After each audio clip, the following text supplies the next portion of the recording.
Satin stitches not only enhance a design but also bring out the texture in a design. Studio 2008 has a new feature for the satin stitches. General rule of thumb for satin stitches is that they should not be more than ½ inch wide. This makes it rather difficult to use satin stitches in an object of a design which is wider than ½ inch. Let's use our plain column tool and place the nodes on the workspace. As columns have two sides, we will separate the nodes to create the width of our column or satin stitch object. Look at the information bar at the bottom. We will see that the column width is almost 2 inches wide. That is quite a wide column or satin stitch. To finish the object, we will create one edge and then the next.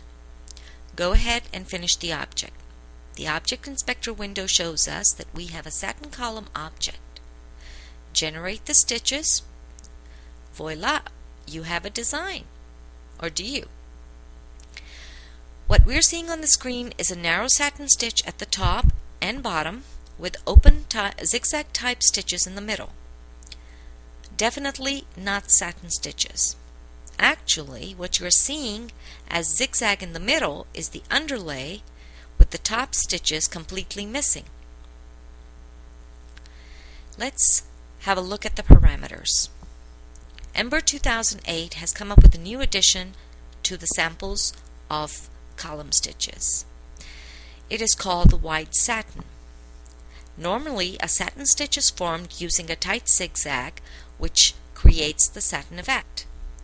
In the wide satin the same principle is applied, except there is a break or stitch within the zig and the zag. This completely changes the point ½ inch of satin stitches. I'm going to change my density to 5.5 and we'll leave everything else and generate stitches, and I have an object which has stitches. These are actually long and short stitches which create the satin stitch look. I can now take my object and pull on the handles to enlarge it.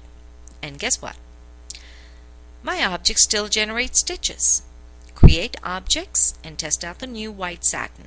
You will be surprised at the texture and the look that it creates. Have fun!